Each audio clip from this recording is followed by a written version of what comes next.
When Isaac had planted his crops that year, he harvested 100 times more grain than he planted.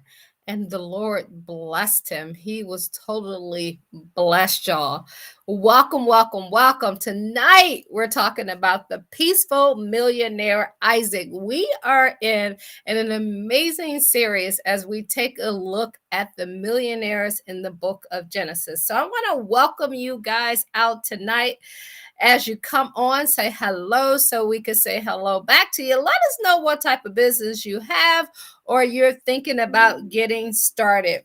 And my name is Cathy McReynolds. I'm the founder of Bible Business Academy.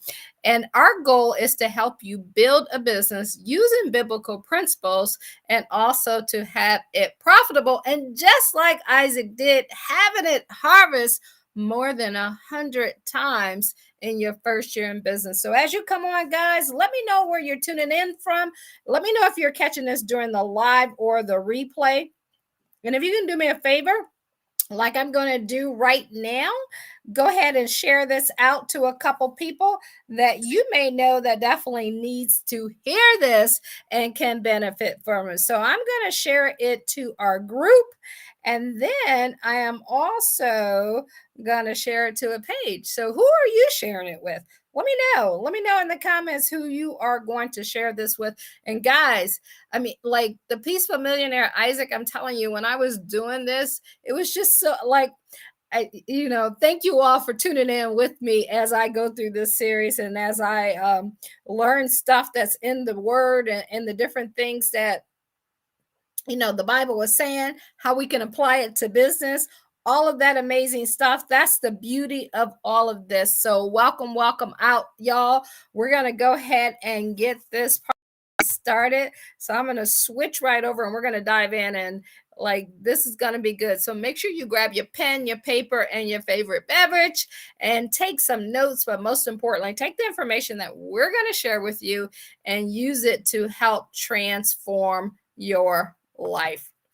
So welcome again, everybody. My name is Cathy McReynolds, and tonight we're talking about the peaceful millionaire Isaac. We're in this series called the Millionaires in the book of Genesis, and we're coming to you tonight from Genesis 26:12. It says, when Isaac planted his crop that year, he harvested 100 times more grain than he planted, for the Lord has blessed him. Who's ready for the Lord to bless you and your business? Let me know in the comments. Say, yes, I am. How much are you losing to not being bold and obedient right now? See, the reason why Isaac got what he's got, because he was bold and he was obedient. Ask yourself that question, y'all. And ask yourself that question, make a decision on the things that you're going to do in order to change your life around. So if we take a look at what you're going to learn from the peaceful millionaire Isaac and this Millionaire in the Book of Genesis series, we're going to talk about how he was in the season that God had told Isaac to have faith and plant his crops anyway. So have you ever, wanted to build your business or get things done and this inner spirit is speaking to you, but you're not being obedient with it? So that's what we're talking about over there. Are you being obedient? See, it didn't make sense. Sometimes when you're ready to get started in business, it may not make sense, but you got to learn to know the voice of God when he's talking to you. And he says, my sheep knows my voice. And if I go back up to Genesis 26, it says the scripture shares a time when there was a great famine in the land. In fact, a drought had been around for many years and people were struggling and there was no hope, and the hope was absent at that time. And I'm sure, especially after this season that we just went through, a lot of people may be feeling that way. But I want you to know it's okay. When God says he's ready to take you to that next level, nothing can stop you. So surely this would be a waste of time for Isaac. Could have doubted God because of what he saw. No rain, lack, drought, nothing growing. And Isaac could have looked at things in the natural and talked himself right out of his blessing. But instead, Isaac was bold and obedient.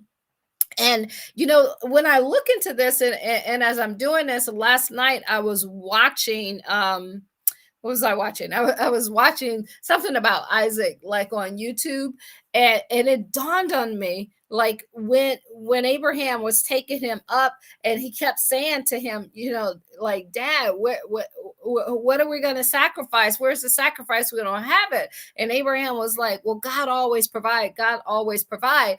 And just to know as a child, because you have those childhood memories, that he remembers being laid out and his father up with a knife ready to sacrifice him, and then a ram came out, and it was like, no, don't. And see, that's a lesson that youth learned, and he was able to carry that lesson throughout his life. And I believe that moment there was the reason why he became the man that he became. So all parts of your life can have a valid thought. I was just thinking about that last night after I had already put this together, and I'm like, because when we think about it, I know our childhood, I know my childhood, I know some of the things that have happened in my life. It affects who I am today, but we get to choose how that wants how we utilize that for either our goodness or to hold us back. See, the scripture says, in the midst of the famine, he sowed a seed in the land. And that's what we're going to talk about today, and how you can create that business that God planted inside of your heart. You will also discover the prospering power of joy, peace, and beauty. You're going to love that part, y'all. How Isaac manifested his well of abundance through non-resistance. And we're going to talk about Isaac first, second, third, and fourth well of abundance, and exactly what that means, and how these wells of abundance could have an electrifying effect upon your life if you take in this knowledge and you utilize it to change your life.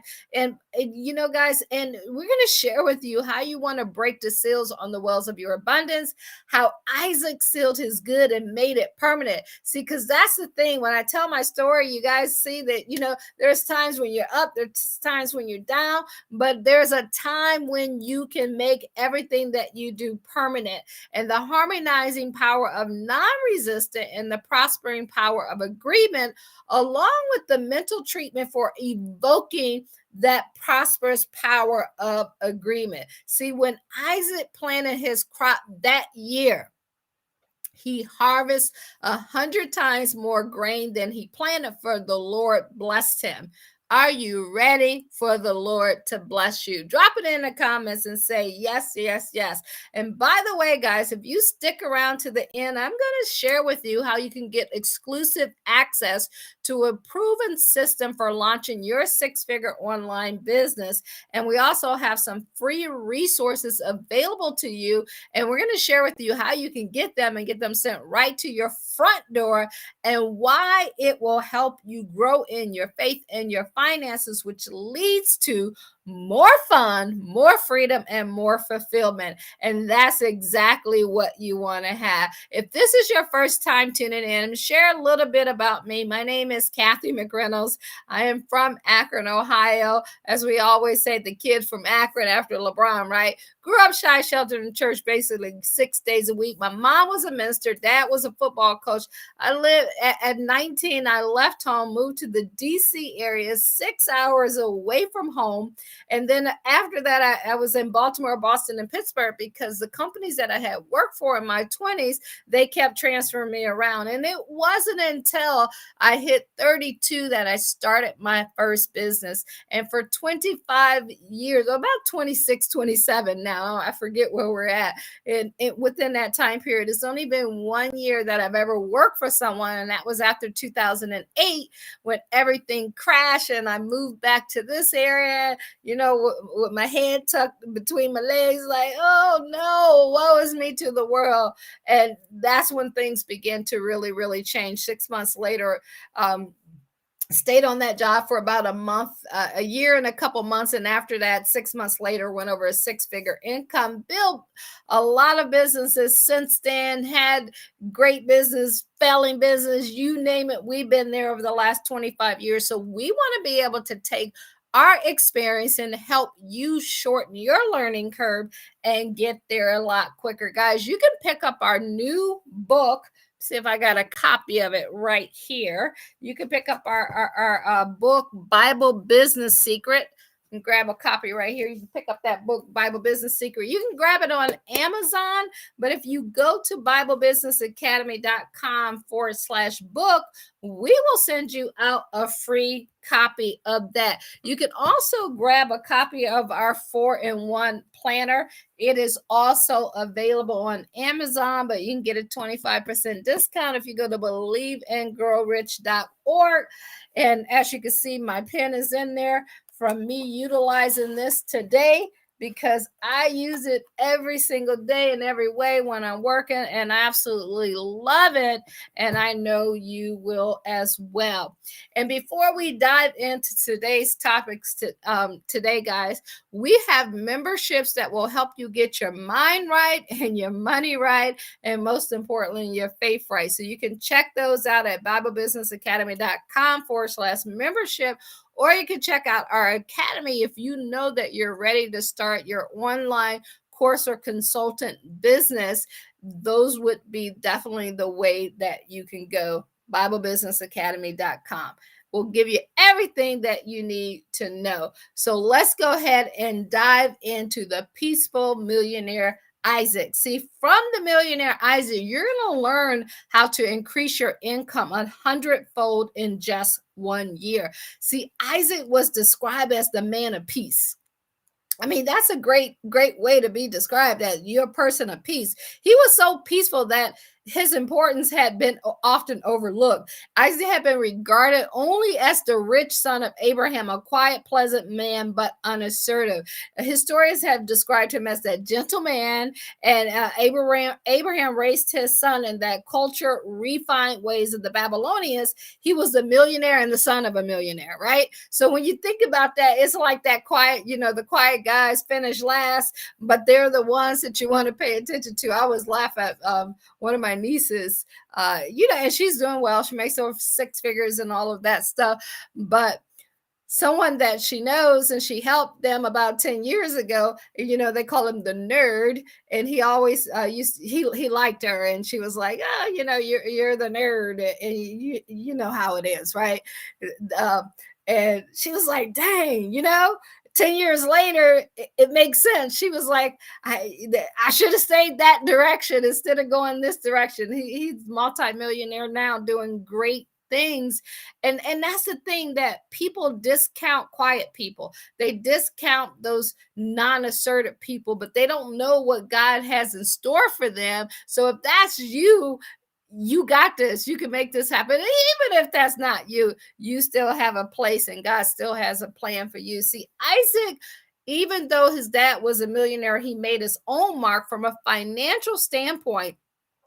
There seemed little reason for Isaac to work, because he was provided for by his father Abraham's wealth. It was all taken care of. It. See, in Genesis 25:5, it says Abraham gave everything to Isaac, and we hear that, the rich kid, they got it in, they got a silver spoon in their mouth, but that wasn't who Isaac was. He was created to do something greater. But in spite of the wealth that he had, the wealthy surroundings, and his inheritance, Isaac did work. He did the work. He put in the work. I was just talking to one of our sales team for another one of our companies, IceFit Studio, and I'm like, yeah, like I see, he's new. He's been around a couple of weeks, but he puts in the work. And when you put in the work, God's going to be there to reward you for that.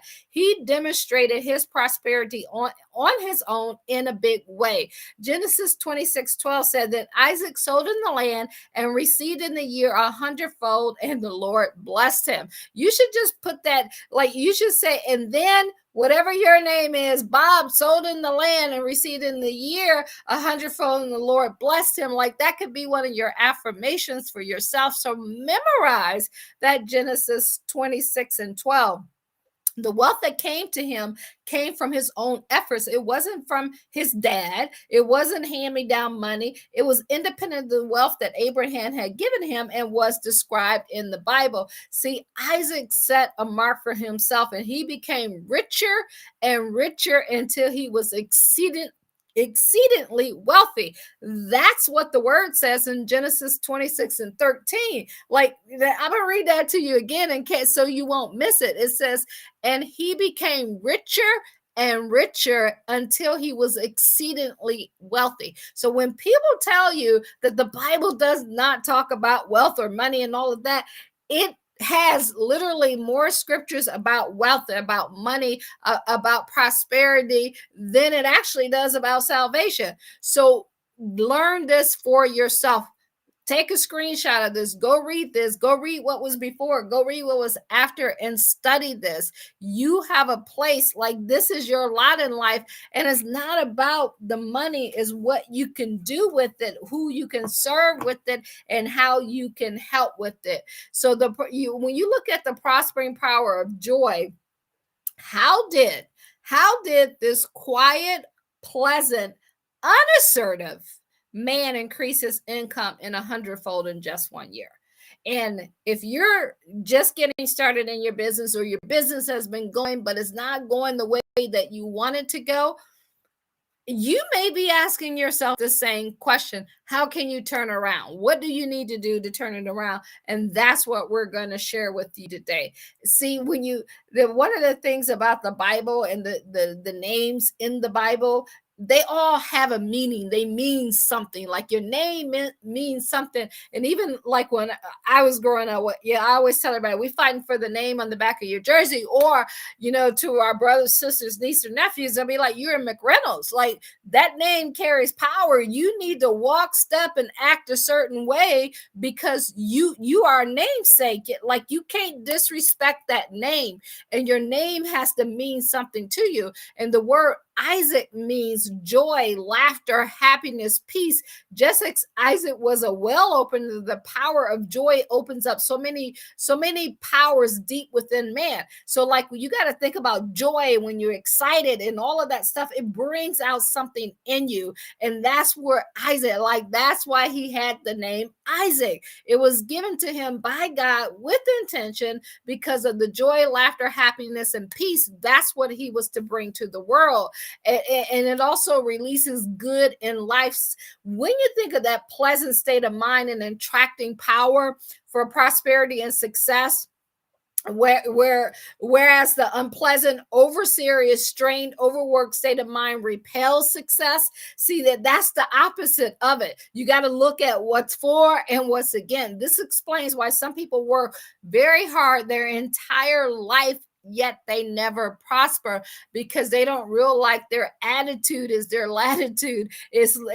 That's what's going to bring them. And if you're serious, you're strained, and you're always like, tight, tense, and everything that's coming against you, and that's what you spill out, it's very, very hard to prosper underneath that atmosphere, and you need to change that. And so the clues of his success is found in his name. And when you look at the success of that, and you look at the clues of that, you'll see exactly why that is. And this explains why some people, as I said, work hard all their lives and they never get rich, because they're too serious and they radiate a strange vibration that repels wealth. And we don't want that to happen to you. So, like, ask yourself this question. Have you ever been positive throughout your life? Are you a positive person, or are you a negative person? Like, how would people describe you? How would you describe yourself? If not, you have had a great deal of unnecessary defeats, setbacks, and disappointments that you did not have to experience. Just by being joyful, happy, cheerful, excited, just by being that person, it will bring so much success into your life. So learn. That's a lesson right there that you can learn from the peaceful millionaire Isaac. Decide today to become positive, y'all. Positive people make positive things happen. No matter what you come up against in life and business, you got to figure out a way to be positive. And so, because Isaac's name is peace, I decided to, as you guys know, Look it up in the Webster Dictionary, 1828, if you follow me. And by the way, I don't know if I said this. If you have comments, make sure you go ahead and drop those in the comments while we're talking. I can't see them right now, but I will go back at the end and we will cover all of those comments that you all have. But let's look at what the 1828 dictionary, and why do I use that? Because they put scriptures in there. This was way back when, they had scriptures in the dictionary, because everything in the United States related back to the word of God. And, those days need to come back, right? If you agree with that, let me know in the comments. Give me a thumbs up on that. But here's what peace is. Peace is to peace. In a general sense, a state of quiet or tranquility, freedom from disturbance or agitation. Like, who wants to be agitated? Who wants to live in an agitated state, applicable to society, to individuals, or to the temper of the mind? Peace is a great place to live in, and it's a state of mind. It's freedom from private quarrels, suits, or disturbance, freedom from agitation or disturbance by the passions, as from fear, terror, anger, anxiety, or the like, quietness, mind, tranquility, calmness, quiet, or consciousness. See, that's what God says he'll give to you, right? It's peace in him. This is why you want to build your business, because you'll have peace as you're doing that. Great peace have they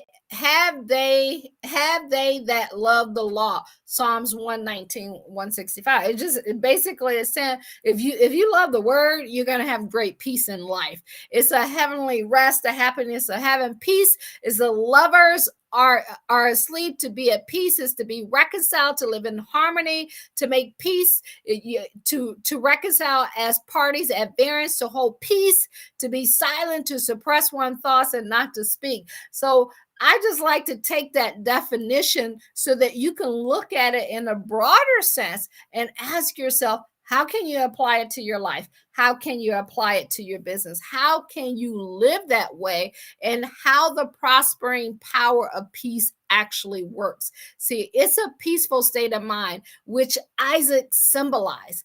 It was part of his name.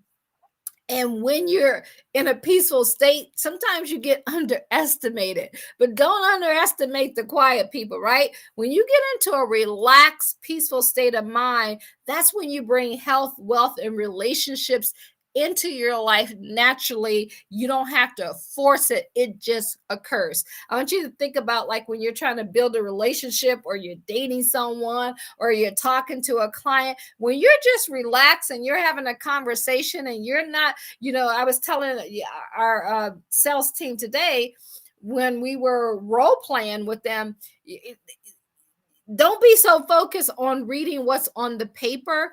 Be more focused on hearing what the person that you're talking to is saying, what they're feeling, what they're going through, and then don't and answer them. Have a conversation with them. And when you do that, natural things occur. And when you're in a state of peace and you're not like all up in arms, that happens easily. And that's important when you're in business, when you're doing consulting, when you're trying to get someone to buy your stuff. They don't want to buy from someone that's pushy or tense and all of that stuff. So I'm going to give you 7 things that you can do this week to get more peace. Number 1, you can do this tomorrow. You can do this tonight when we get off of here. You can read, write, say, and listen to the scriptures about peace. Just take your phone and be like, Siri, give me the scriptures about peace, or Alexis, give me the scriptures about peace, and all of those scriptures will come up. And see, that's why, I'm always talking about this, y'all, because it really is life-changing in here. And that's why, like, inside of here, every single day, you can write out your scripture. Some days they may be a small scripture that you're writing out. And if I go back here, I think I had a pretty long one. Yeah. See, this particular day, It was a pretty long one. But guess what? You read, write, say, and listen to scriptures about peace or whatever you're working on, that's going to change you. You can also join a prayer group that focus on health, wealth, and relationship. You got to be around people. Never be the smartest person in the room. One of my salespeople just called me before I got on here, and we were talking about that. Never be the smartest person in the room. So get in groups where people think and act like you. We always say, I'm around my people. You want to get around your people. Go to webinars, go to events where the speaker is talking about restoring the power of peace. If you're challenged with this, you can read books, you can listen to videos about peace, join groups who use meditation to focus on peace. You can create a small group or mastermind yourself, and where peace is the focus. And you're probably like, well, why peace? Because peace is everything. Every other affirmation that we have in this book is about peace, because that's what's stolen from a lot of people. Let me see if I can pull up if one of them comes up that's on peace. Yep. See that?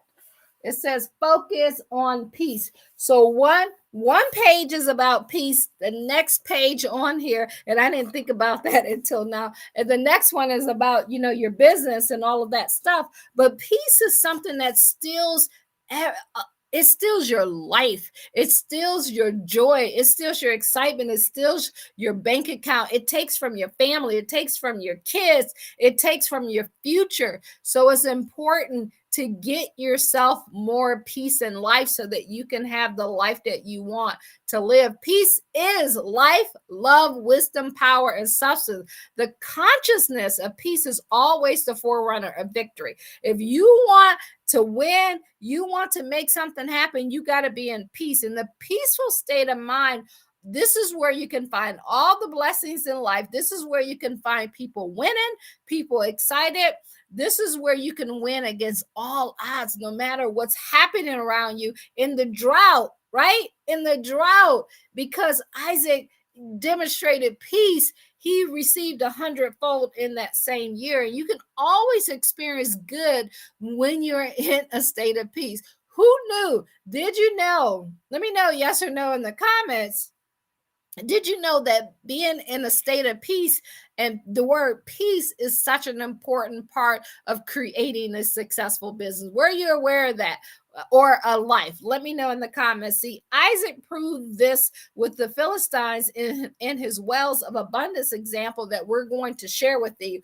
You can gain control of your mind, your body, and your financial affairs and your relationships and whatever you do with others by speaking words of peace. Peace is so important, and it's prosperity. When you look at peace and prosperity, they are related, and Isaac affirmed that. He showed you example that. It says in Psalms 122:7, peace be within thy walls and prosperity within thy palace. See, Isaac proved that peace and prosperity go hand in hand, y'all. You can't have one without the other. If you want prosperity, you need peace. He increases income 100-fold in 1 year through a peaceful state of mind that was coupled with outer action as a farmer. So he did the work, but he did the work in peace. So many people get so stressed out about business, so stressed out about money, so stressed out about something not working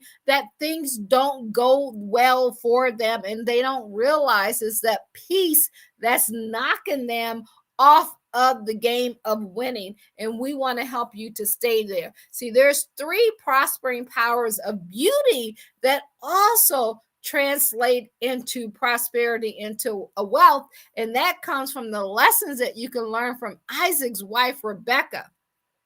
Her name symbolized the soul's natural delight in beauty. So think about that. You got the wife. Her name is about beauty. Beauty is related to wealth. When Abraham's servant approached her at the well for the first time, he made her acquaintance by giving her gifts. He gave her jewelry as a token of the wealth from his rich master Abraham, who was seeking a wife for Isaac. Rebecca was delighted with the jewelry and the vast wealth that it represented. So you got to think about beauty when you're thinking about your success and the stuff that's around you. And as you begin to think about prospering and having a successful business and getting wealthy, I want you to become more sensitive to beauty. Beauty will give you a sense of peace and satisfaction that nothing else can, and it will feed your inner nature, and it will make you crave more things in the world, and you want to be more successful, and it will help you become rich. It will help you become wealthy. I'm smiling and laughing because I'm thinking about when we were building our financial services office, and we would do calls. So we had certain times where we would literally get on the phone and make calls. And this is what we did. Like the women, I'm just talking about from the women's standpoint, but the men and the guys. So before we got calls, we would go in, we would make our face up. Now, this was way back when one note, we didn't have FaceTime, we didn't have Zoom, nobody was seeing us. We would put on high heel shoes. We would make sure we were dressed to the nines and looking sharp and good and beautiful inside and out. And then we would get on the phone and we would make power moves. See, we felt the power because of the way we were dressed, what we had on, how we were looking, smelling, and all of that stuff. And we know we were sharp. We know we had it going on. And we use that to give us energy to get on those phones and to make those calls. So that's important for you to do. Whenever you're going after your goals and dreams, especially nowadays when people work from home, you got to put your best foot forward. You got to wear your best clothes, use your best china and your silver in your home. You got to create a great workspace. See, I laugh at that because I'm in my upstairs office, in my downstairs office, it's like more plushed out. And I keep saying, oh, I need to put up some stuff behind me, but I'm about to leave and I'm going to be gone, to another location for a couple months. And I keep saying like, I got to do that. And then after I did this training and I put it together, I'm like, you really got to get your workspace together and make it look like you know what you're doing and you got some stuff going on, because sometimes we get relaxed. We get in that state where we're just like, oh, okay, well, let me just do it. But guys, let me tell you something. We built #1 offices and we dominated just by looking good, right? Looking good makes a difference, and you create that beauty in your business. Is that making sense to you guys? Let me know in the comments. Share some of your stories about beauty or joy that help you to transform your business and your life. When you do these things, it makes you more attractive, not to the people that you're talking to. You feel good, so your energy, that energy that you have, is coming out to them, and you display more power, and this leads to an increased supply of riches and wealth in your life. It's like you attract money to you. You attract successful people to you. Everything that you do, it attracts to you. So make sure that you take time to do those little things. It's the little things that people don't talk about that can transform your life.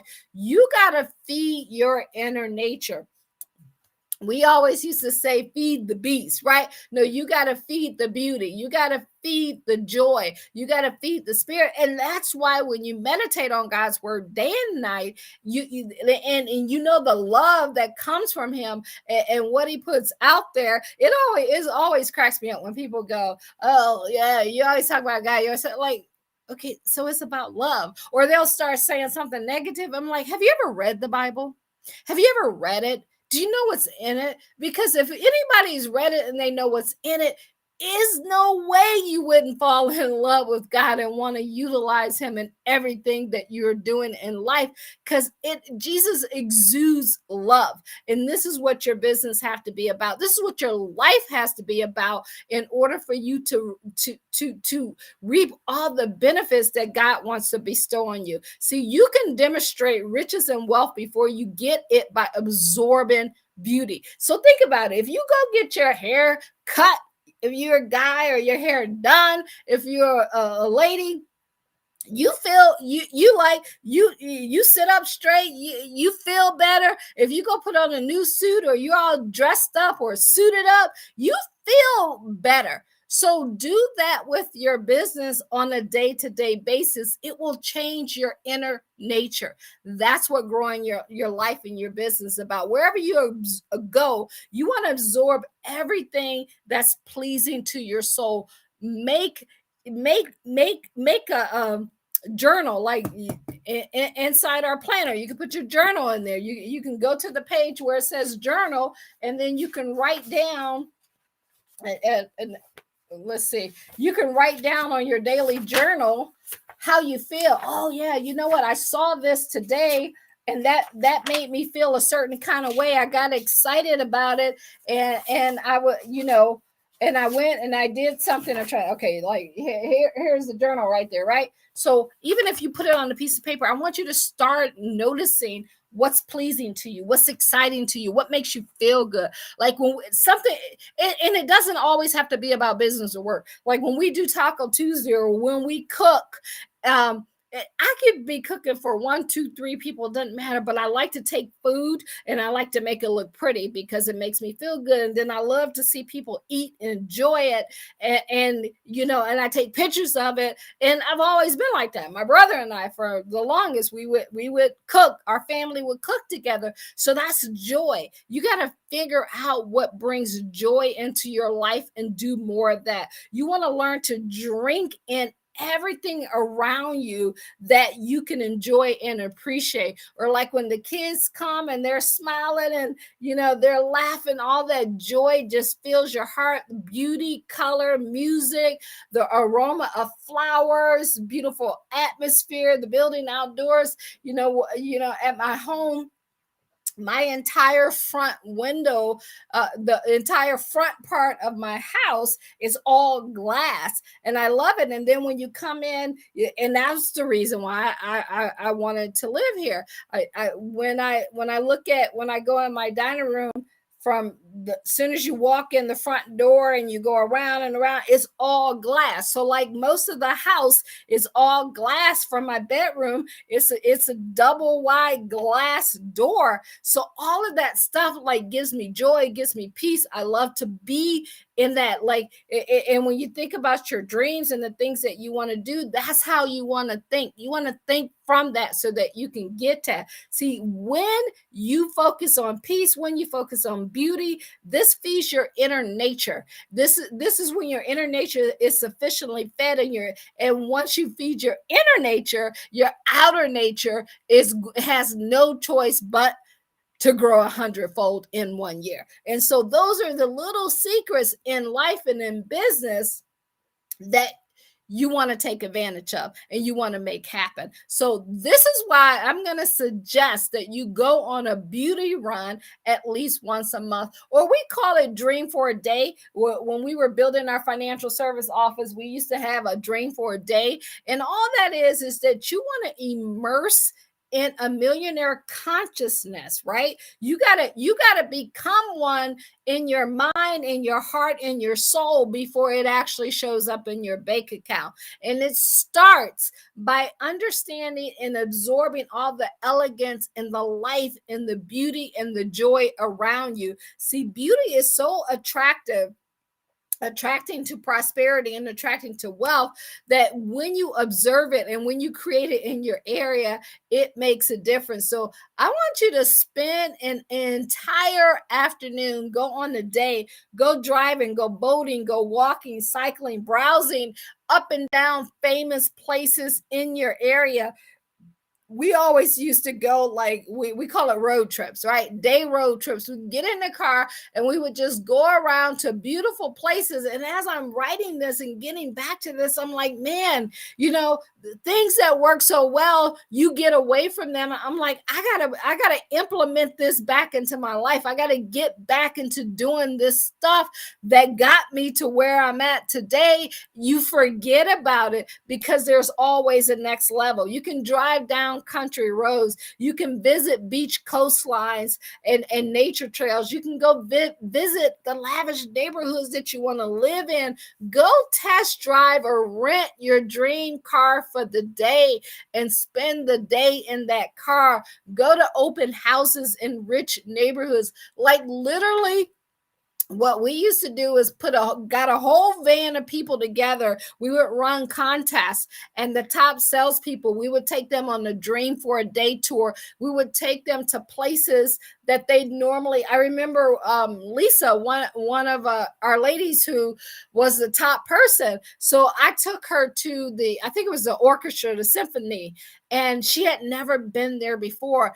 And that experience changed her. She was like, "Oh my God, I didn't even know I would like classical music." So you got to do something you've never done before, because it changed you. And that experience right there, it took her from not only being number one in the region, but she went up to the top into the entire company of over 100,000 people. I remember another young lady, Falana, she won a contest, and one of the dream days that we did, we went to one of the games, but we didn't just go to the game, we got box seats to the game. And this is how crazy this story is, guys. So because you can make this happen in your life, and this was, I don't know, maybe like 8-10 years ago or something like that. But this is when LeBron had just came to the Cavs. He had been there a couple years. So I called up, and I had, a nice office in the Akron area. And I called up, and I'm like, "Hey, I'm thinking of buying some of the seats, in the Loge." I think that's what you called it back then. So I was wondering if I can get a day there to come.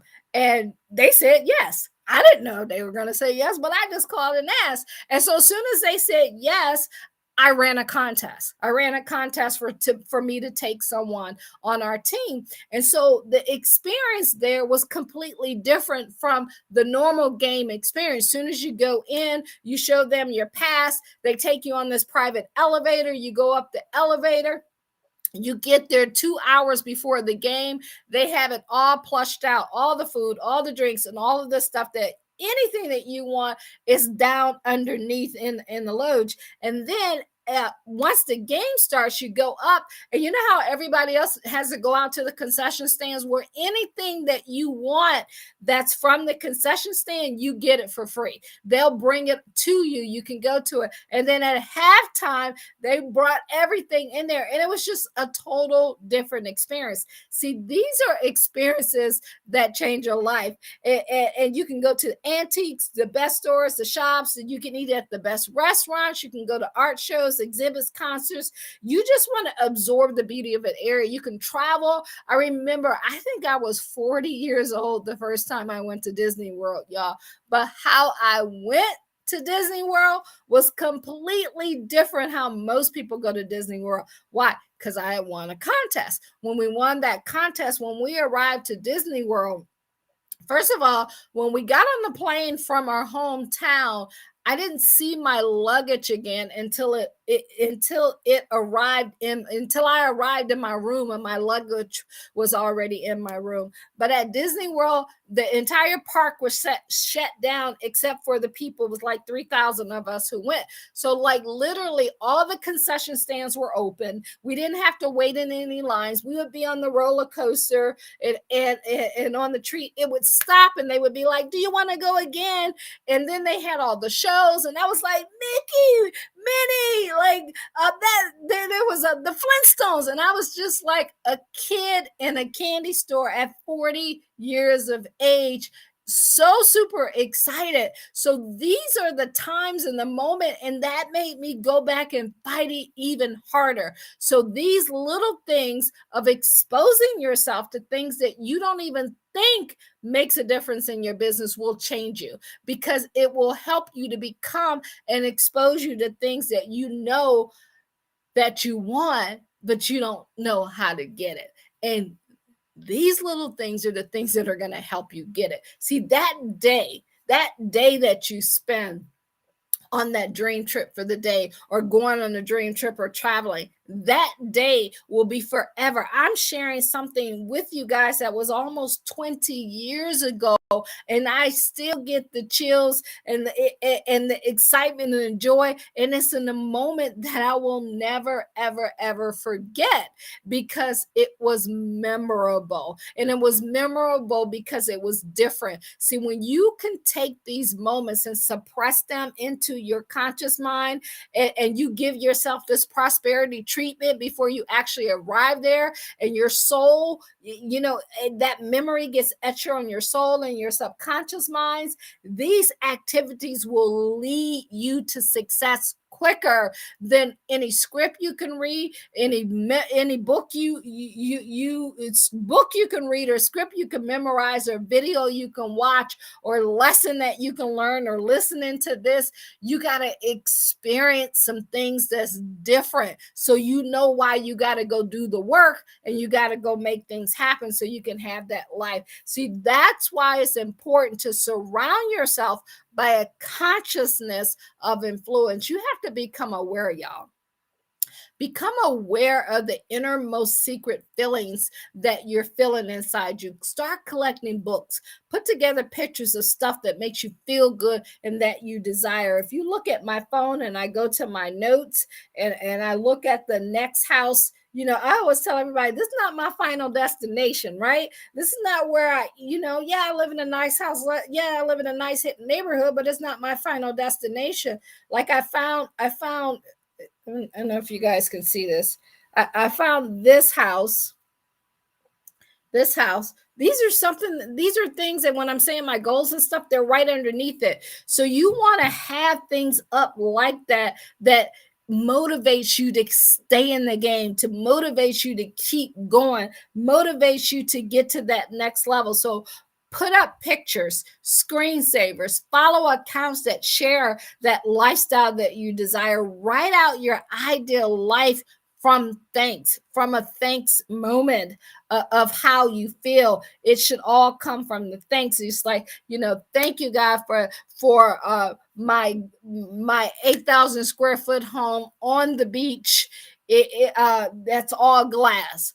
You want to thank him for what you are already asking him for, and this is how you get it. Don't look at your bank account. Don't look on what's in there. Look at God's word and his promises to you. When the desires persist in you and all you can do is think about it, you'll realize that it is a divine indication that you should do something to mentally accept that desire. It's no different from when you fell in love, or you craving some ice cream or something like that. You like, I gotta have it. I gotta feed that inner, I gotta feed myself. I gotta get what I want. I gotta get what I desire. You gotta start paying attention to those things.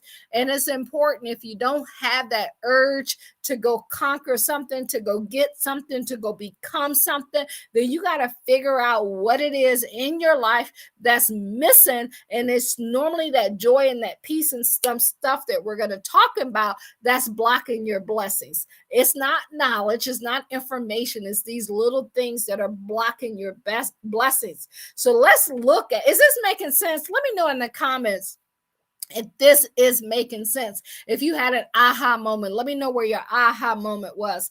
See, Isaac manifested his well of abundance, and we want you to manifest your well of abundance as well. See, a weak person fights. If you're fighting, I always think of, Oprah Winfrey in The Color Purple. All my life, I had to fight, right? And when all my life she had to fight, she in the Color Purple movie, she wasn't experiencing success during that part. But a strong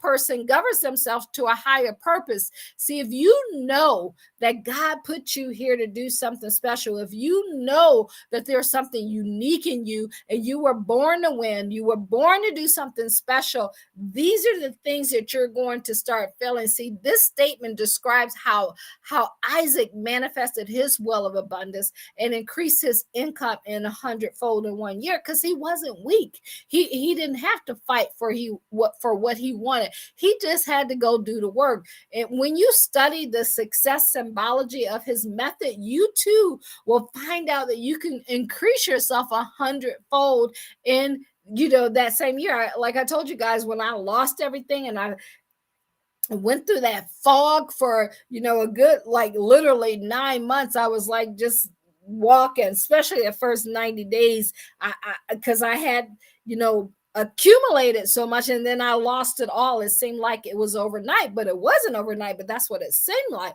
But as soon as I made that decision, like, girl, you better get yourself together. As soon as I got it together, 6 months later, after leaving that job, I went over a 6-figure income. And that was the first time in my life that I had did that. And I had been trying for 13 years to get there.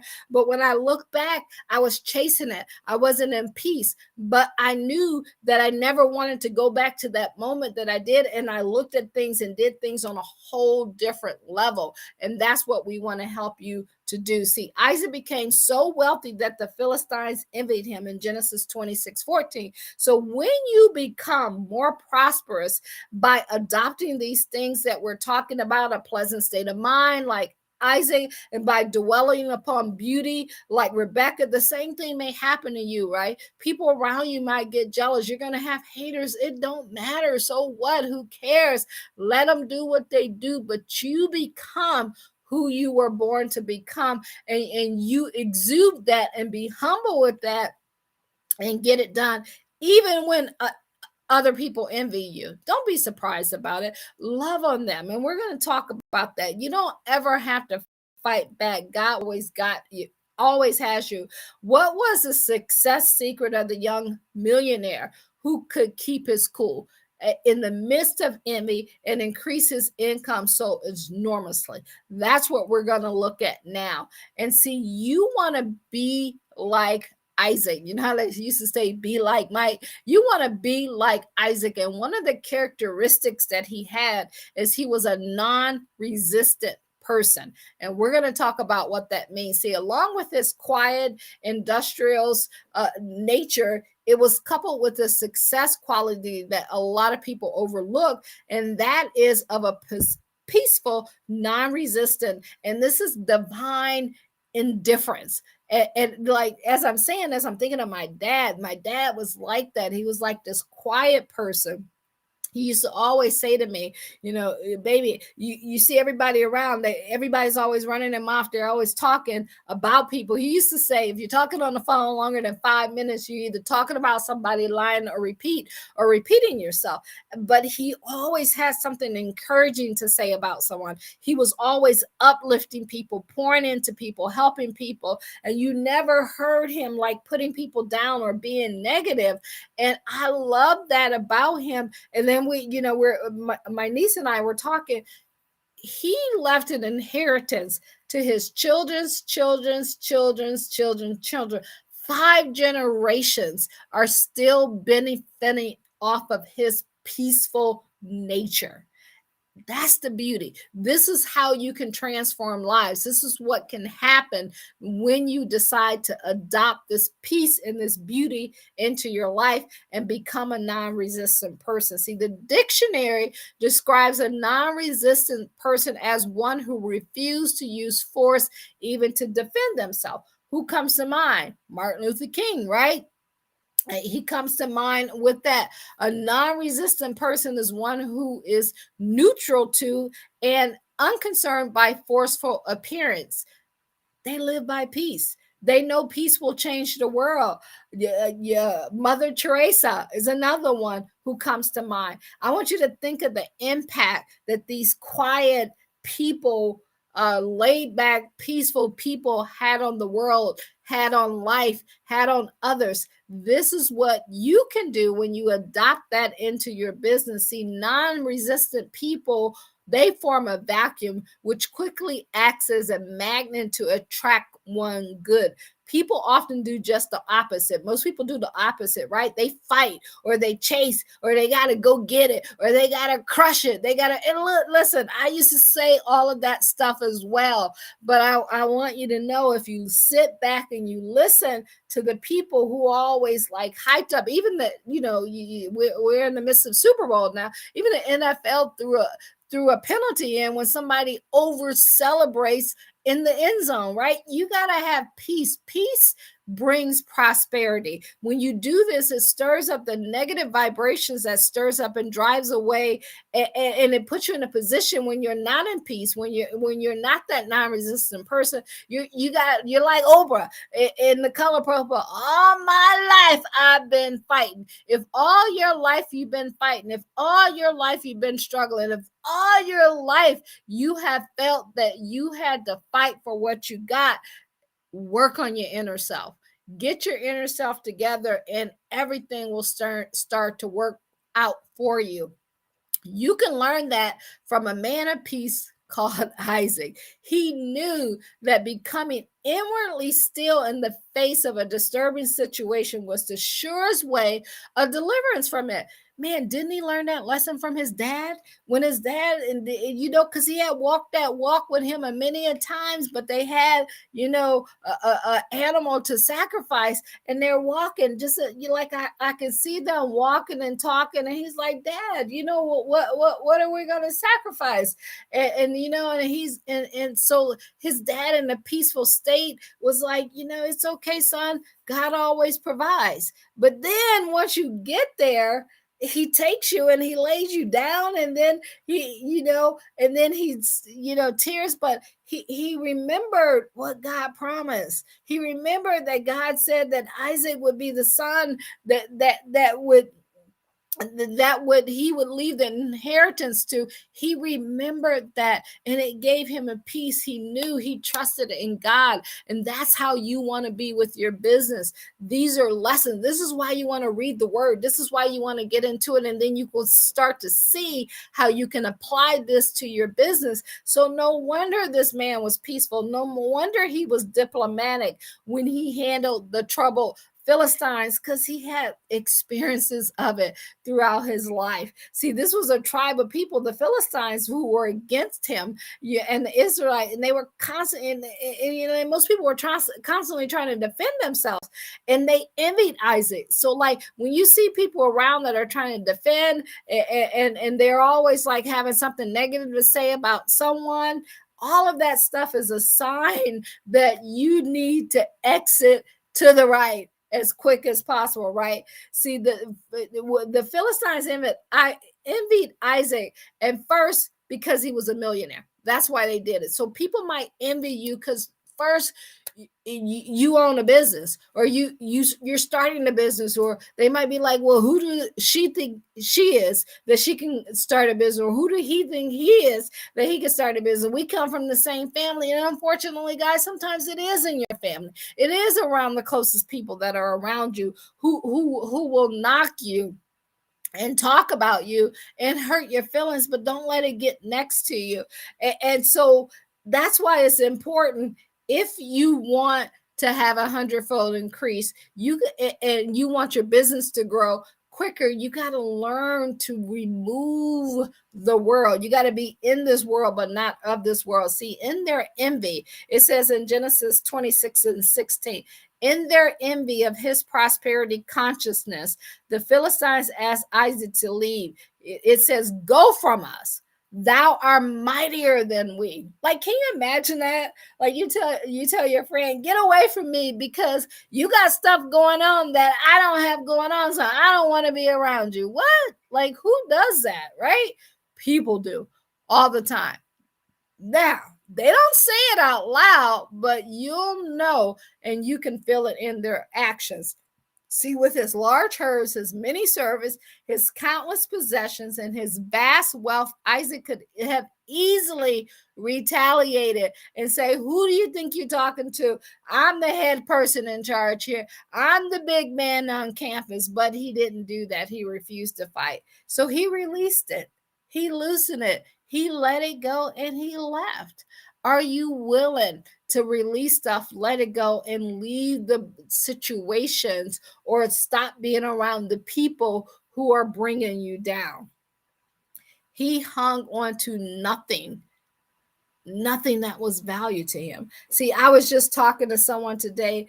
When you've been through loss and when you've gone through stuff, it makes like those are lessons that you learn. It makes you stronger. You don't worry about things. You know that you're going to be okay. And I believe that these were some of the things that Isaac were feeling. Because I think about when I was 27 and my dad died, I always said, no pain could ever affect me in life like that did. So I'm going to always be okay. I'm going to always bounce back. But that first time that I went through that, I fainted when it happened. That first time when I lost my business, it like devastated with me. But when you look back and you learn the lessons on it, or you take the stuff that we're teaching you and you're utilizing it, so when you go through stuff, you don't stay in stuff. So you got to ask yourself, what was your halting place? See, Gera was Isaac's halting place. That like when I lost my dad, that was my halting place. When I lost my business and all my livelihood, that was my halting place. See, after moving his vast possessions into the valley of Gera, Isaac herdsmen began to dig wells of water. They were well digging in a land of few rivers where the rains fell only at a certain type of season. See, this is up like you gotta recognize when you're in a season of you're trying to do something and it's not working out, but you got to do it anyway because something in you is telling you now is the right season to do it. See, the word Gera, if I'm pronouncing that right, meant a halting place. Isaac knew this valley of the Gera symbolized a halting place in his growth. It was not a place in which he wished to settle down. It was, see, that was just something you had to go through so that you can get to. Those are moments like that you have to go through so you can get to where you meant to be, but just don't get lost in that halting place, right? See, Isaac first and second, well, abundance is very, very important. And I want you to listen to where they were and then ask yourself, where was yours? Right. And if you want to share it in the comments, share it with us and let us know where yours was. Each well was given a name. From the mystical meaning of the name of each well, you'll discover how to manifest your wells of abundance. That's what this is all about. And all of this is coming from the Millionaires in the book. It's called a book. It's called the Millionaire of Genesis book. And we're just breaking it down week by week to share with you guys how you can use biblical principles in the Bible in order to build your business and your life. And when you look at the first well, his herdsman's dug name was Isaac, which meant coming in touch with substance. What are you coming in touch with? What are you recognizing as you're building your business? The troublesome Philistines appeared and said, the water is ours, right? Genesis 26:20. Isaac gave them the well and they moved on to another spot. When I think about this moment, when we're looking at this well, I think about when I don't know, it's probably like 5, 6, 7 years ago. I had a business, I had a daycare center, and like literally that business would make like $10,000, $20,000, $30,000 per month, right? Just depending on which part of the season that we were in. And I got a text that said, hey, we just sold the building. You got 30 days to get, you got to be out. Like, so just like that, my business was gone. And I remember looking at the text and I'm like, what? And then I read it again. And I didn't like, when I lost my business the first time, I was like crying, devastated and all of that. I was like, oh, okay, I'll build it back. There was so much peace over me that I didn't worry about it because of who I had became, because of what I had learned from going through something the first time. So don't get too devastated about when you have setbacks or when you're going through things, right? And we're going to talk about how you can move past those in a minute. But when you look at Genesis 26:20, Isaac gave them the well and moved to another spot. I remember I sold a lot of the stuff that was in the daycare center, but then I gave a lot of it away. And people were like, "You're giving that stuff away? You get it back. It'll come back to you. Don't worry about it, because no matter where you at is where you go. And when you got it, you can recreate it, right?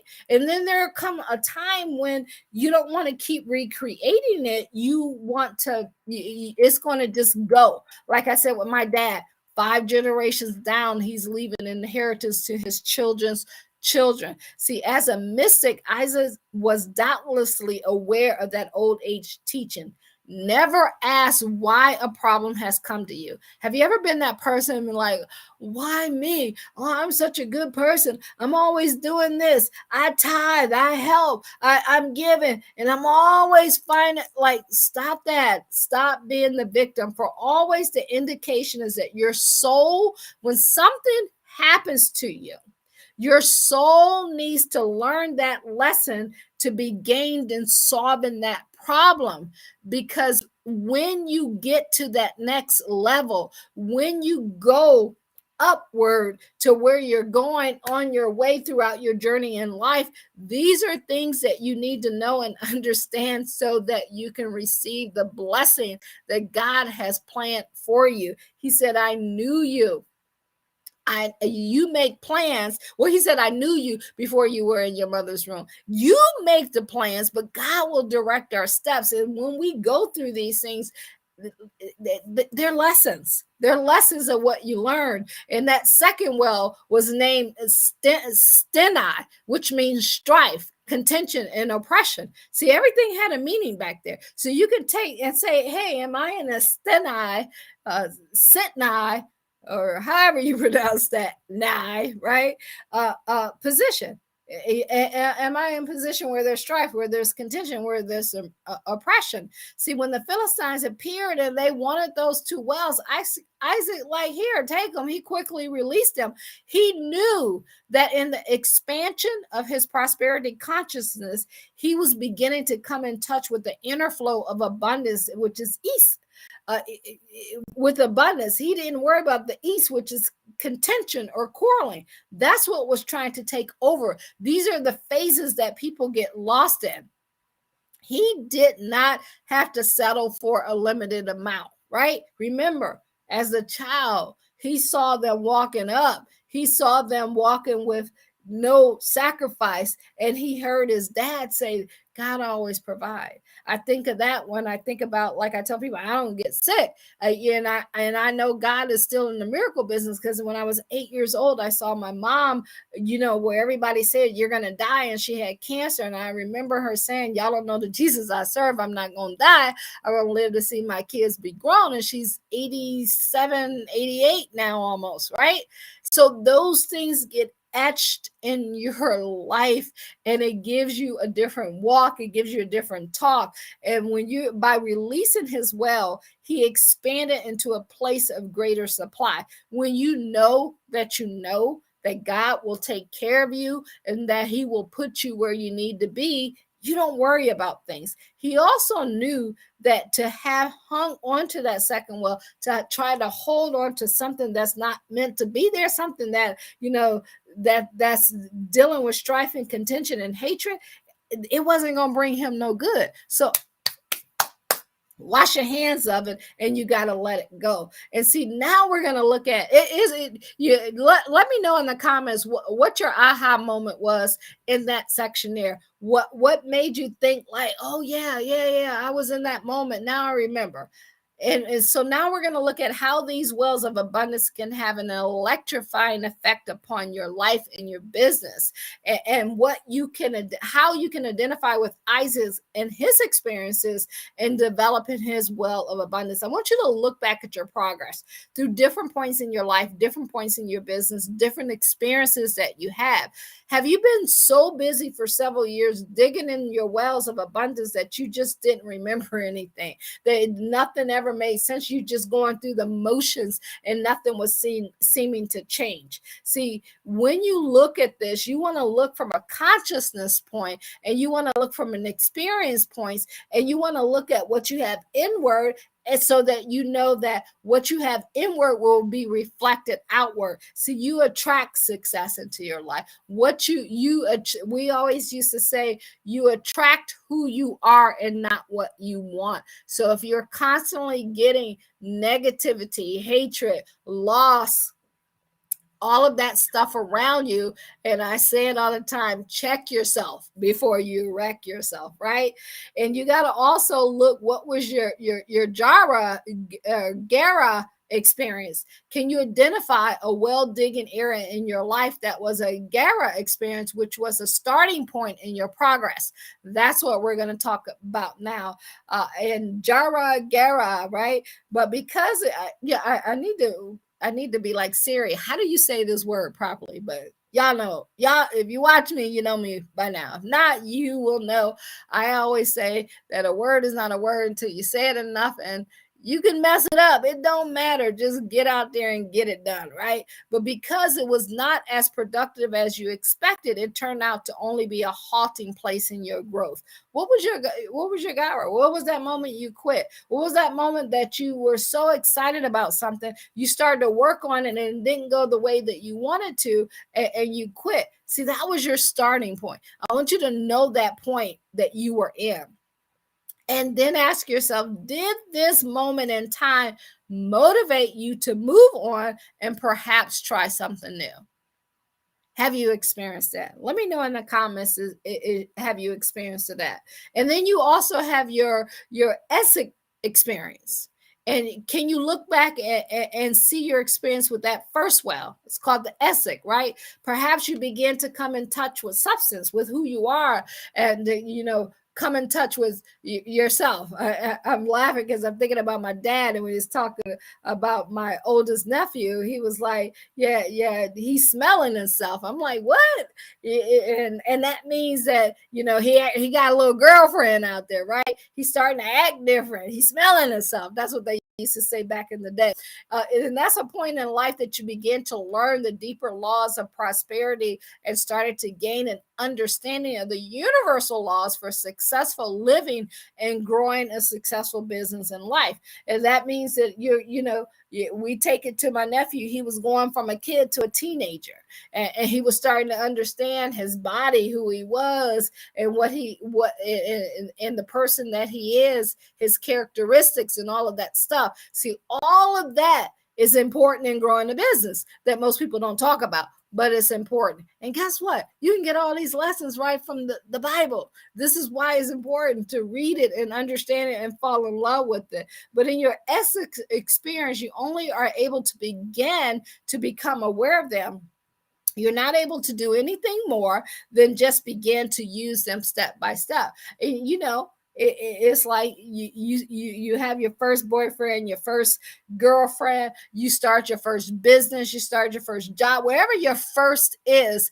It's like it's your stepping point. But when you look back 5, 10 years, 20 years from now, you laugh at that, because in that moment, nobody could tell you nothing. You knew that you knew everything, but you didn't know anything. But you experienced something good and you thought you had it. So maybe you're experiencing that in your business. And if you are, it becomes a slow process, one that that you can greatly get encouraged in, you can get excited about, and you can have hope with. And when you learn that that unlimited way of thinking, and you can change that, and you can grow upon that, and you can build upon that, you can build a fabulous life when you get it to that point. See, the possibilities become so exciting. Excuse me. And they motivate you to keep trying and to keep going and to do it over and over again. The next experience that you're going to be in is your Sitna experience. And think about, this is in his second second well, right? What was your sit now experience? And let me explain what that is. This is a point where you begin to use more fully the inner laws of success that you're learning and growing in faith. This is when you mature, right? This is when you like hit your 30s and you start to understand something a lot more than you did when you were in your 20s. Or it's like your first, your second, maybe your third, fourth, or fifth year in business versus your first year in business. And you know, if you've experienced strife and contention among some unprogressive people around you, you had people who tried to oppress you, people who tried to hold you down, and you were around them and they had a limiting level and a limiting belief, and they were always trying to give you their opinion of what you should be doing and why you should be doing it and how you should be thinking, and you didn't feel that peace and that comfort with that. That was just your sit now moment, right? Because you didn't even take it and you didn't let it penetrate you because you had that faith. You knew where you were going, you knew what you had been through, you had learned some things and you had grown. And when you face this oppression, recognize it as a great blessing and let it prompt you to release everything. So you got to let go of everything. Like Tina Turner said in that movie, just give me my name, right? You can take everything. Just give me my name. Everything you gain and learn up to that point so you can move on to new experience where the seal of abundance. This is where you can break through. This is your breakthrough moment. People look for that breakthrough moment and they hear those words, it's a breakthrough moment. This is when it becomes, when you're learning and you're growing, that's how you get into that breakthrough moment. And I'm going to talk about more of that in a minute. And this is when your consciousness break. It's just like when I got that text with saying that your business, where you had your business, is going to be sold. It didn't bother me because I had already learned a lot of stuff. I had been through a lot of stuff. It was 15 years in, and my faith and the growing and all of that had taken me to a whole new level. And that's what it can do from you. From this point, y'all, when you're in that sit now experience, from this point on, nothing, absolutely nothing can hold you back from your success. It will begin to flow. It may flow slowly, but surely, if you just keep going, if you just keep the faith, if you keep meditating, if you keep reading God's word, if you stay in it and you know what he said and you understand his words and you meditated on day and night, you're going to start gaining the momentum and nothing can stop you. Proverbs 13:11 says, wealth gained hastily will dwindle, but whoever gathers little by little will increase it. So if it ain't moving as fast as you think it should move, that's okay. It still will increase. See, when you're looking at the prosperity explanations of Isaac well of abundance experience, I want you to ask yourself and see this, because he had that electrifying effect upon so many people who have learned its deeper meaning. And that's what you got to understand. There's a deeper meaning to these stories in the Bible and what you can do with it. And you got to trust in what the word says, and you gotta prove it, and you gotta be that sign of it, and you gotta show it in your faith in everything that you're going through. And this is how you break through. And we call this to break the seals of your well of abundance. This is how you have that breakthrough in your business and everything changes. See, the wells his herdsman dug symbolize an inward source of life, a fountain of inspiration. When the seal is broken on this inward source of life, that's something in you that the world is waiting to see. That's something in you that you were born to be. And you have to allow the new substance to flow forth in the form of increased energy, ideas, opportunities, and then it leads to prosperous results. That's when you know, like, you're going to do something. If you guys have been following me over the last 4 years, you saw eCourse U, I Love Going Live, Bible Business Academy, CathyMcReynolds.com. Ice Fit Studio. See, all these ideas are coming because you know the flow that you're in and the place that you're at. So when you have all of these ideas and then you can get around other people and y'all can put all of these ideas on the table and you start to build a team, and then all of a sudden you look up at everything that you dreamt about, all of those dream days that you had, all those days of reading what you wanted to have happen in your life.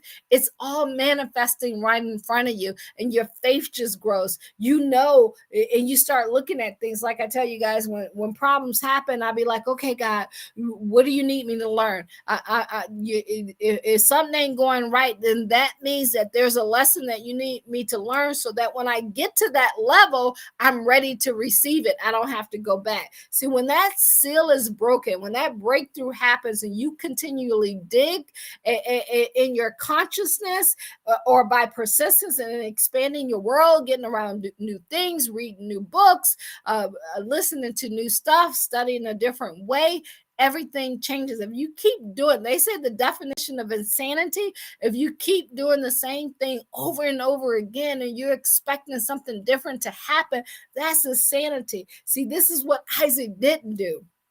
Because at this point in his life, he moved from the Valley of Gura and into expanded good. He was like, okay, I'm out. I'm going to the next spot, right? You can break through. You can break the seal in your consciousness through your well of abundance through persistent thoughts. That's why God says, meditate on my word day and night. Keep it in you.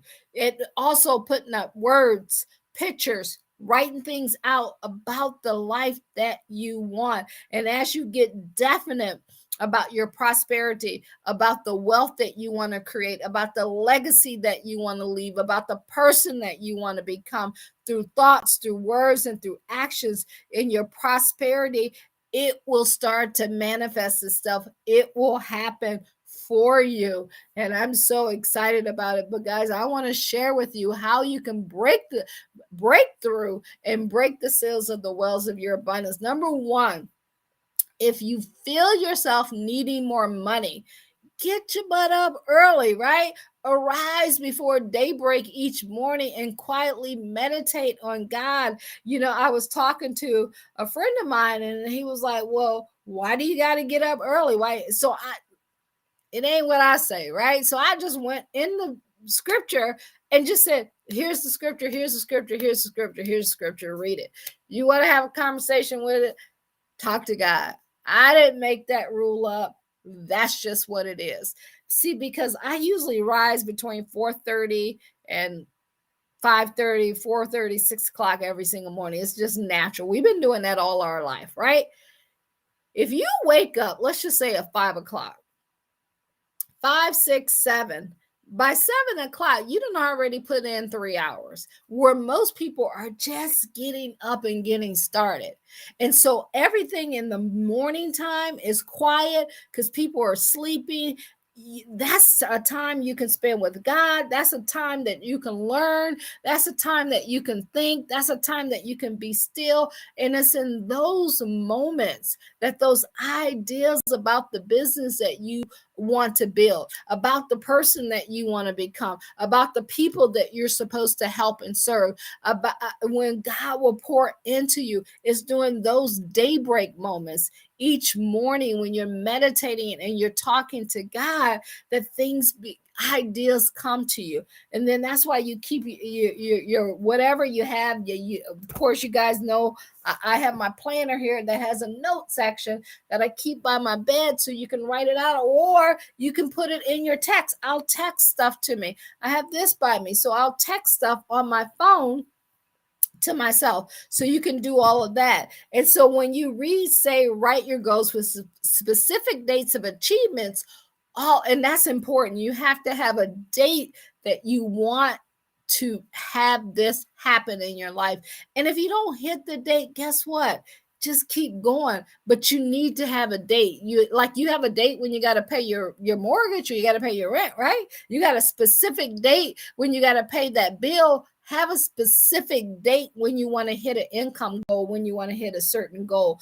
Do this until you feel that inner flow of energy pour into your life, and you like it just automatically happens. You can create a success map, and that's just like the people call it a vision board, and put stuff up of all those trips that you went on, pictures. You can have them in your phone, and you surround yourself by money, surround yourself by the lifestyle that you desire. And this is by the pictures and all of that stuff on your phone, and looking at different sites, the stuff that you watch on TV. And as you privately look at your map every day, declare that the enormous sum of money and the lifestyle that you have is already yours by divine right, by faith, and in possession. This is why you thank God for it. If I pull out my notes on here, and I, where I showed you guys my pictures and stuff, and I go all the way up, this is what, when I'm waking up in the morning, God, as I start my day, I have so much to be grateful for, and thank you for guiding me in your will today. And if I go down, it says, thank you, thank you for developing me in the habit of always listening and reading your word daily. God, thank you for being my God. I thank you, and I'm grateful for you putting me in front of the right people. I'm thank you. It's just like everything is thank you. I thank you that I'm doing, what all my goals is already. I'm thank you because it's already happened. I'm just going through the process to get there. So when things happen, and I want you to take this away from yourself, when things happen, don't fight it. Don't act, as if it's something that's going to push you back. Be like, okay, God, what do you need me to do? What do you need me to learn so that I can become who you knew I was born to be anyway? The results will come to you in a quiet, unexpected way, y'all. Just keep giving thanks to God every single day, for he already told you what your inheritance was, what he had for you, what you're going to get. So make sure you keep doing it. So did that bring you value? I hope it did.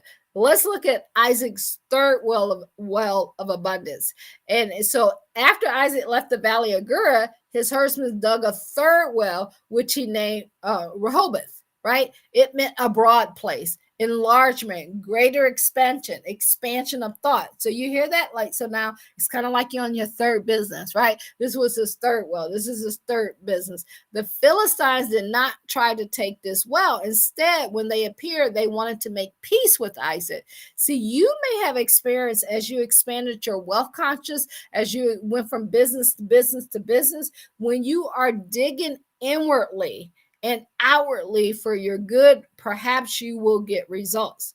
Yet the Philistines of limitations, that's what it's called, the Philistines of limitation, may appear in some form and demand the good that you have realized. But like Isaac, you can know that peacefully do everything. Walk away from things that don't make sense. And when you get to the right well, when you get to the right moment, you can expand. And Isaac expanded into that place which he called Rehoboth. And you, as you're going through your business, as things are happening, you want to continue to dig deeper in your consciousness. See, this is about training.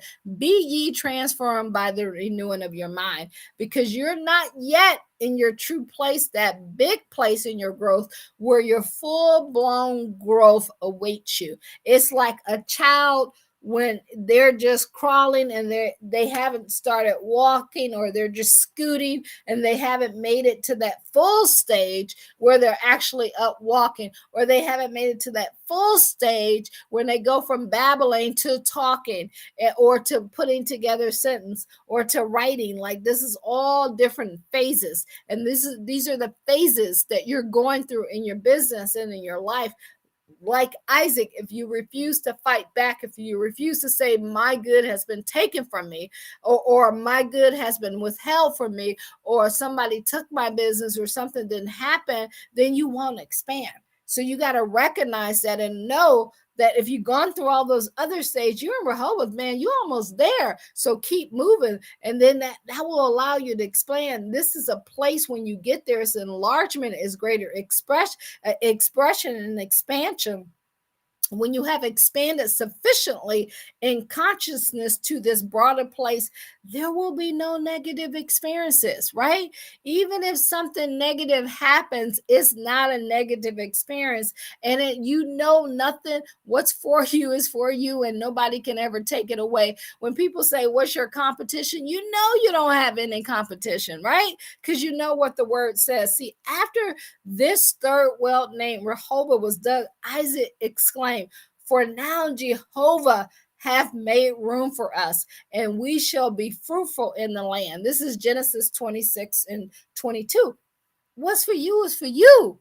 Ain't nobody gonna take it away. He was like, okay, God, now, y'all.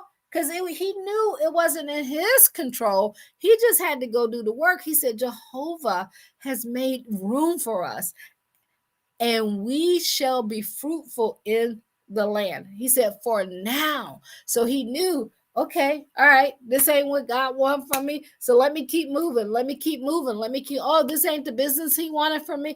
Oh, this is what's supposed to happen. What lesson I'm going to learn is, see, when you get into that broad place and that consciousness in your mind, and you start demonstrating that your thinking is different and things don't bother you the same way, you know you are growing. You're so close to that breakthrough. You're so close to where you want to be. You're so close to now selling your goods and making everything permanent, leaving that inheritance to your children's children. It says in Genesis 26:25, Isaac was so grateful that they were able to keep this third well that he built an altar to Jehovah and rendered a thanks offering. See, when God blesses you, you give an offering. You got to, there's 4 different types of ways of giving. You got to get in the word. We don't have time to get into that today, but you got to get in the word and know, and you got to give those things. You got to give those offerings. You got to pay those tithes. See, people sometimes neglect to say thanks, or they take too long as they go through stuff that, when they went through something very hard, and most of us have experienced this before, because we neglected to be thankful. See, when God blesses you and you neglect to be thankful and humble and give him the glory and give him the praise for it, it just puts you in a mental state where it just, it kicks you back to them other wells. So you want to keep progressing. You want to keep moving forward. And as mentioned earlier, giving thanks in biblical times was not done through mere lip service as it is today. It always took a definite financial form. It was just the way they did things back then. And if he left that book for our correction, our instructions, and for everything we do in life, take those lessons and utilize them today. They're still good lessons. And so before embarking on a journey, going into battle, or facing any challenges experienced, the Hebrew gave faith offerings. This was before they gave. So in today's time, some of your faith offerings, you could be out there if people have issues and you're trying to build, a business online, and you're trying to help people in a consulting way or get something started. Your faith offering could be answering their questions. If you don't have the money, you have the mouth and you have the knowledge, you can share it. You can give away some things for free. And when they did this to their priest or place of worship for their mission that they were about to embark on, it would help them to become successful. So how can you do that to grow your consultant business, your course business, your product business, whatever it is? How can you bless someone and help someone so that it can help you get into a permanent status of success? And this is what Isaac did, right? After returning from any challenging experience, they went directly to the priest or to the temple, and they set up an altar of worship, and they gave that thanks offering in appreciation for the blessing that they had received, in order to seal their blessings and make it permanent. How are you going to seal your blessings today? How are you being thankful? How are you showing that? How are you showing your gratitude? This is what Isaac did back then. He built an altar. He rendered his thanks often, not only in appreciation for him able to be able to keep his wealth, not so that could be not an appreciation, not only an appreciation for you to be able to keep and grow your business, but also, y'all, you do it so that you can seal your blessing, so that it will stay with you and it will become permanent, and one that you will possess, one that you can leave down to your children's children. See, in Genesis 26, 24, and 5, Jehovah promised to bless Isaac in return for his offering. If he's going to bless Isaac, he's going to bless you. And you got to understand the harmonizing power of resistance and how all of that plays into your life. Because after Isaac herdsmen discovered that well, the Philistines appeared to Isaac for a different reason. See, this is when the plot twists and everything turned. They wanted to make peace now with Isaac, right? And as they approach Isaac, and as people approach you, they're going to begin to see this. Isaac asked them, "Why have you come? Since you hate me and sent me away from you." It's like, if you don't like me, why you want to be around me, right? That's basically what he's saying. You don't like who I am, why you want to be around me? You don't like what I'm doing, why you want to be around me? Genesis 26, 27, he said that. A lot of people feel that way, right? About people are just around you, but they don't really like you. But let's listen to how they replied, right? They replied, "We see plainly that Jehovah is with thee." Like, we see plainly that Jehovah is with thee. So, like, that's what you want people to say about you. They see plainly that God is with you, that he got you. So they said, "Let us make a covenant with thee, that thou wilt do us no hurt, as we now touch thee, as we have done unto thee nothing but good, and have sent thee away in peace. Thou art now blessed by Jehovah." For what? You said you didn't do what? Okay, whatever on that one. But you got to recognize the moments that you're in, and you got to recognize what the right thing to do when you're in that moment. And this is part of that harmonizing power of non-resistance. Non-resistance is that lesson that you need to learn. See, Isaac could have did this when they came to him, right? He could have argued the point with them. He could have said, what? You said you didn't try to hurt me? What did you really just say that when you just kicked me out? They had nothing but good. They had done nothing but good to him, even though they had taken his wealth from him and they had pushed him out of his land. See, he didn't even try to correct them, right? He didn't. They were like, "Oh, we did nothing but good. We see God is with you, and we was good." Is you always trying to be the, all eyes on me, right? You want everybody to think you're the best and you're the greatest and you did everything the right way, right? They had demanded and they even, after they said what they said, they still demanded reconciliation with him. See, but here's where growth comes in. Here's what you want to do. Here's the person that you want to become, so that you can build that business, so you can build that lifestyle, so you can become that person. See, Isaac seemed pleased that these troublesome Philistines want peace at last. Because see, when you are in a state of mind where you're trying to build success, you don't have time for negativity. You don't have time for grudges. You don't have time for envy. You want can we all just get along? You want everybody to get along. You want peace around you. So he was happy about that. He even prepared a feast for them. He asked them to remain overnight as their guests. The next morning they departed in peace. See, when you do that in the East, that's considered hospitality, and it's only given to people that they regard as lifetime friends. He was like, "Whoa, yes, I don't have to deal with y'all. We can have peace. Come on, eat." No matter what they thought or what they said, he knew what he wanted in his life. And that's how you have to be. You got to know who you want to be and what you want to have happen in your life. And Isaac, his generosity, it indicated complete reconciliation with the Philistines.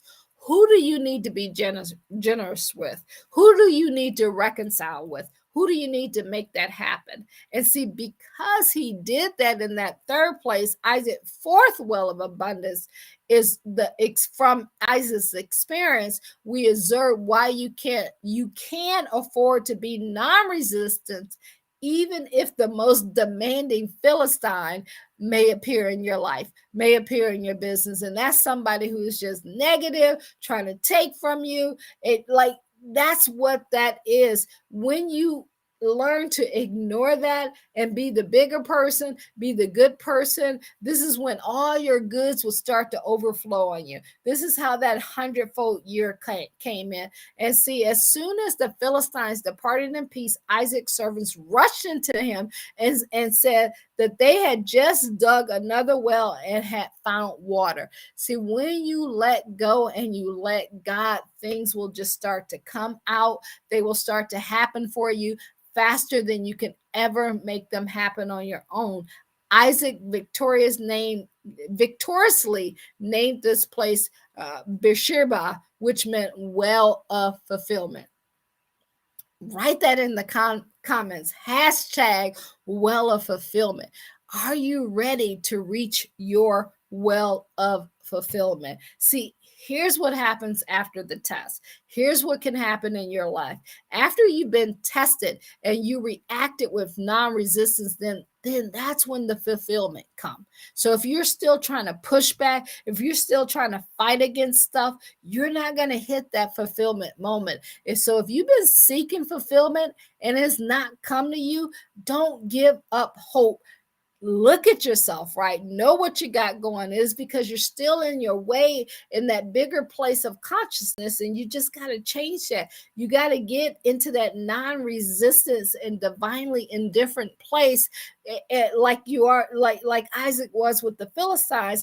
And when you do that, and when you don't make a fuss of things, when you just let things roll off of you, it will take you to a whole new level. See, they have no permanent power over you. When you don't let people have power over you, when you don't let situations have power on you, when you don't have loss, when you don't let the loss of a business or a customer not buying or someone saying no, when you don't let any of that stuff have power on you, that's when you'll finally depart in peace and you'll demonstrate the well of fulfillment.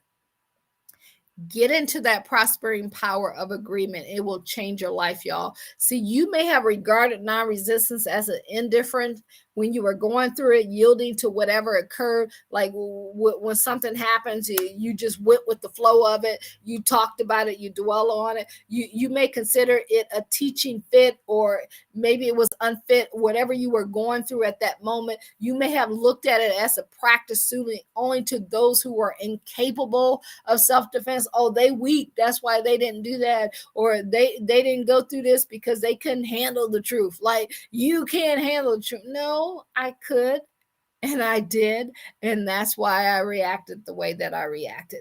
That's who you have to become. See, most people, they don't have that non-resistance in them. They don't have that strength in them. They're not strong enough to make that happen. But when you got God with you and you know that he will take care of all your battles, he will be there for you, you start to operate in peace. So you see how all of this leads back to peace. It leads back to beauty. It leads back to hope. It leads back to joy.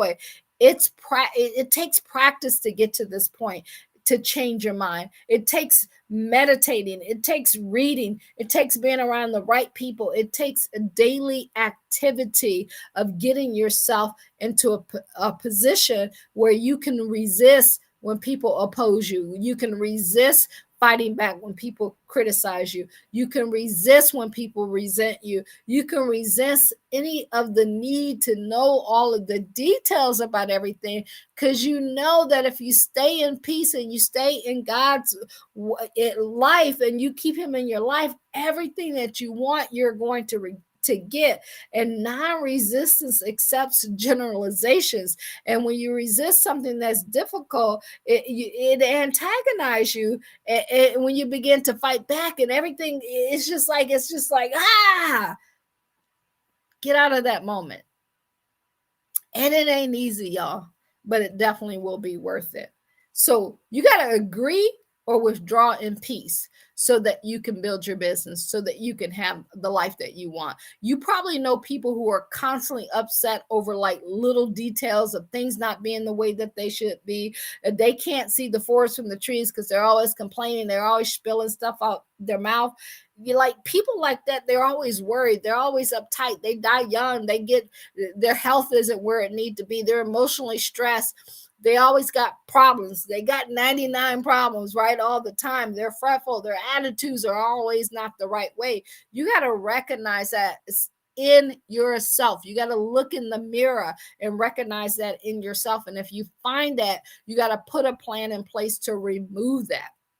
And you can refrain from criticisms and resentments to any situations that you handle by understanding what God has for you is for you. Agree where you can agree and refrain from dwelling upon points that you cannot accept. What's that serenity prayer, right? God grant me the ability to deal with the things that I cannot change, and the whole thing there. That's how you have to be with your life. That's how you have to be with your business. You got to stay in harmony with God. Stay in harmony with your inner self. Always know and look for where there is sound agreement. It's like, what do we agree upon?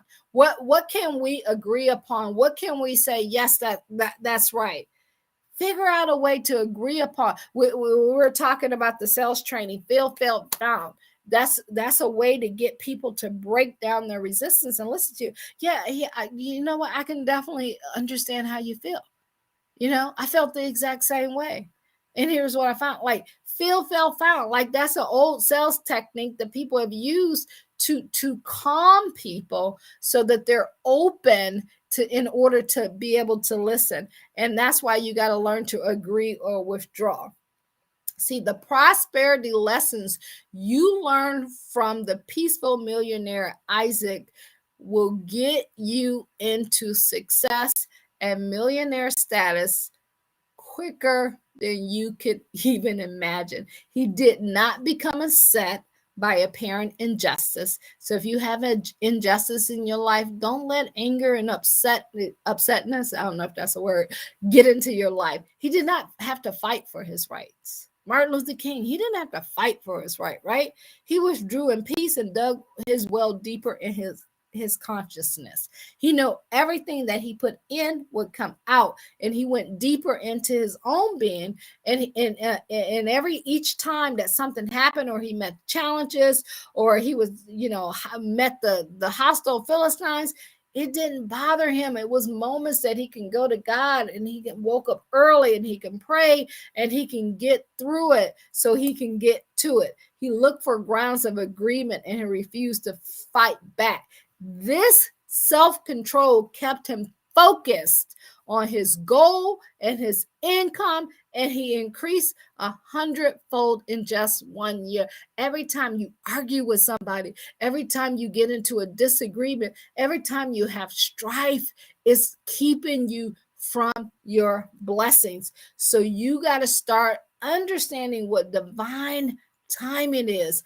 Isaac knew that no one could take his good for him, and that with that which was his by divine right will come to him under the divine timing. We put together plans, but God knows. He says, you got to patiently wait for your blessing. And that's what Isaac did. So you got to know how to use non-resistance and focus on success and not the pain that you're going through. Avoid exposing yourself with people who talk about poverty and financial limitation. You can't be around that stuff if you want to do something big. You got to demonstrate success by deciding to feel prosperous, because a feeling of opulence precedes opulence results. You want greatness, you got to feel great in order to get great.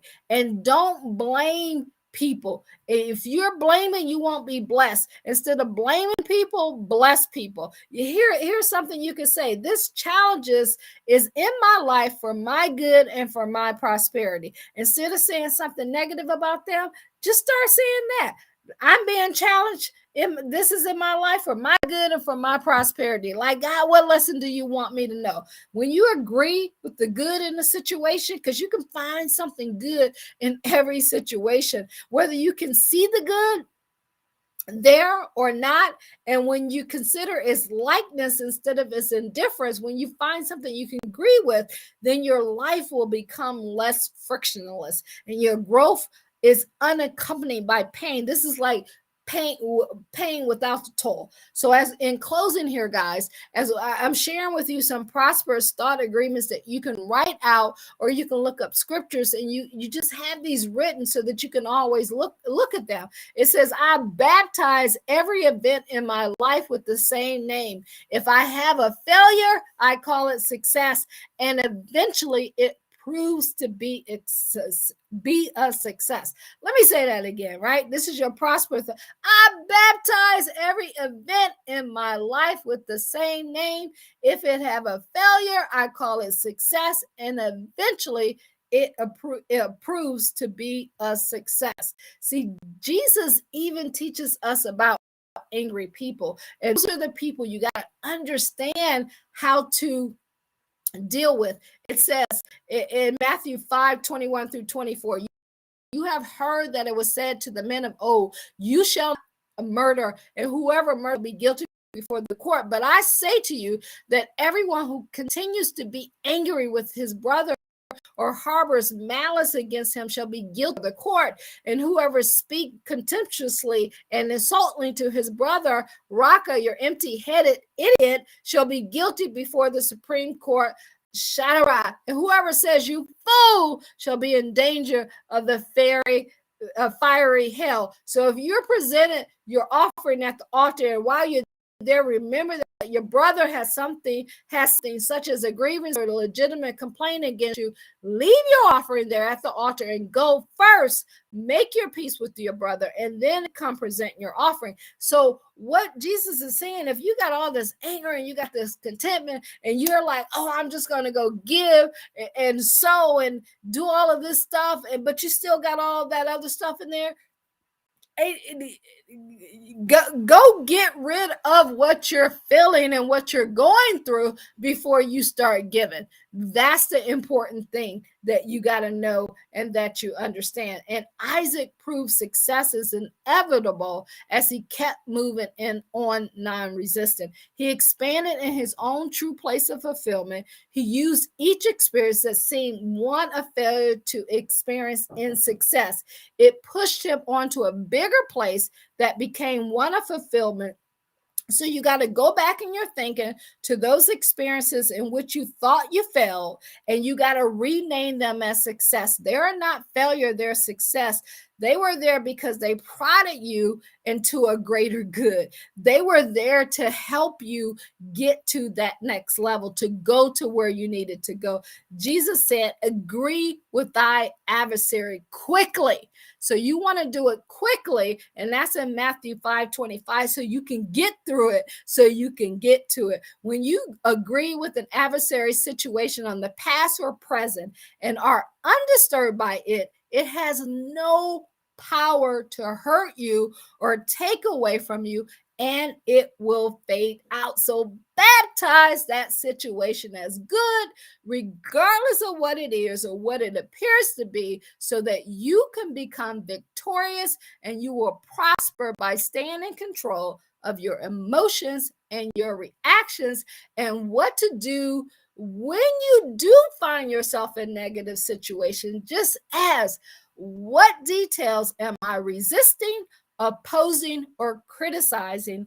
Focus on what is alike and not what is different. Look for something to agree upon in that situation, agree with it, and withdraw in peace. And when you do so, you will keep your peace on your mind. You will become victorious instead of the victim, and that experience and that moment will be gone. It was just a moment in your life. It does not have to carry you out throughout your life. So I want you guys to realize that the only way a negative condition can remain in force is for someone to continue to feel bad about it. So if something is still in you and you're still feeling bad about it, you gotta do some of those things that we just talked about in order to get that feeling away from you. And that's a success law of agreement. And here's what it says: be undisturbed by a situation and will dissolve from neglect. When you don't pay attention to that negativity, it goes away on its own. You don't have to fight it away. It will just go away. When you can no longer be disturbed, all inharmony will disappear from your external world. Isaac refused to be disturbed by the Philistines, and they pushed him into a larger place, of fulfillment, because he didn't get disturbed by them, and it just kept pushing him to success, pushing him to success. After they appeared one last time to make peace with him, they faded away completely.